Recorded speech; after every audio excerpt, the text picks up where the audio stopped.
रेखा गुप्ता ने मानव व्यवहार एवं संबंध विज्ञान संस्थान का औचक निरीक्षण किया। उन्होंने कहा कि इबास न केवल दिल्ली बल्कि नॉर्थ एशिया का एक प्रमुख न्यूरोलॉजी सेंटर है, जहां रोजाना 2,500 से 3,000 ओपीडी होती हैं।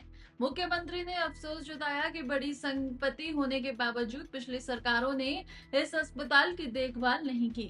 2012 के बाद से यहां एमआरआई मशीन नहीं है, सीटी स्कैन मशीन उपलब्ध नहीं है और एक्सरे व अल्ट्रासाउंड जैसी सुविधाएं सीमित हैं।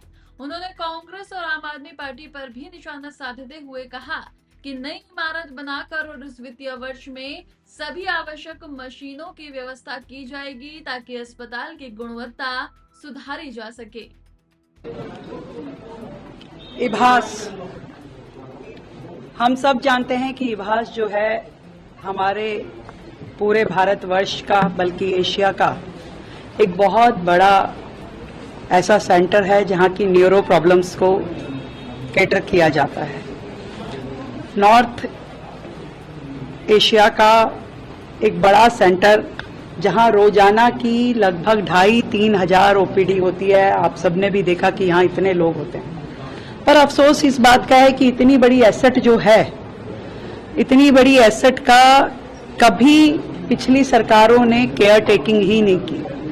जब मुझे इस हॉस्पिटल से रिलेटेड शिकायतें मिली तो आज मेरा यहाँ पे आना हुआ और मैंने जब यहाँ की डिटेलिंग ली तो पहले भी मेरे संज्ञान में था कि एमआरआई मशीन यहाँ पे 2012 से नहीं है।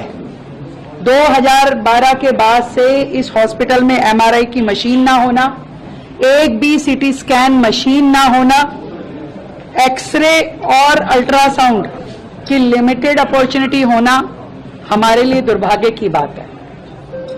हम लगातार उन अधूरे हॉस्पिटल के प्रोजेक्ट में लगे हुए थे कि हमें उन पे काम करना है, पर आज जो ये इतनी बड़ी एसेट दिल्ली सरकार की है, जो ना केवल दिल्ली को बल्कि एनसीआर और बाकी देश के लोगों को भी इलाज देती है, मुझे लगता है कि इसको भी हमें रिवाइव करने की बहुत बड़ी आवश्यकता है। यहाँ पर जितने डॉक्टर्स हैं, जितना सिस्टम है, उसमें केवल मात्र 10 वेंटिलेटर के बेड हैं।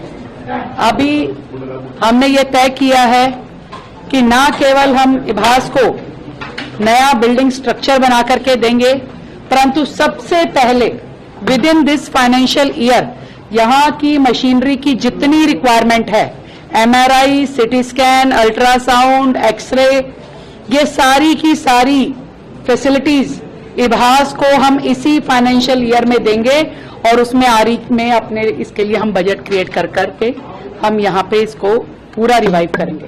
हजारों पेशेंट मैंने यहाँ देखा कि लाइन में बैठे हुए हैं। पता नहीं कितनी ही लोगों की जरूरतें यहाँ से पूरी होती है, उनकी दवाइयाँ, उनका इलाज, उनको डॉक्टर्स का देखना। और ऐसे हॉस्पिटल्स को अगर हम सपोर्ट नहीं देंगे तो बाकी सब बेकार है। नए बनाने की दिशा में दौड़ रही थी पिछली सरकार, जिसमें कि करप्शन के चार्जेस सारी दुनिया को पता है कि उनके पास लगे, परंतु जो वर्तमान में इतनी बड़ी सहूलियत जनता को हम दे सकते थे, अपने पूरे कार्यकाल में 10 साल के कार्यकाल में उन्होंने एक मशीन इस बड़े इंस्टीट्यूशन के लिए खरीदी नहीं। जो बड़ी बड़ी बातें करते हैं, धरती पे कहां खड़े हैं उन्होंने कभी देखा नहीं।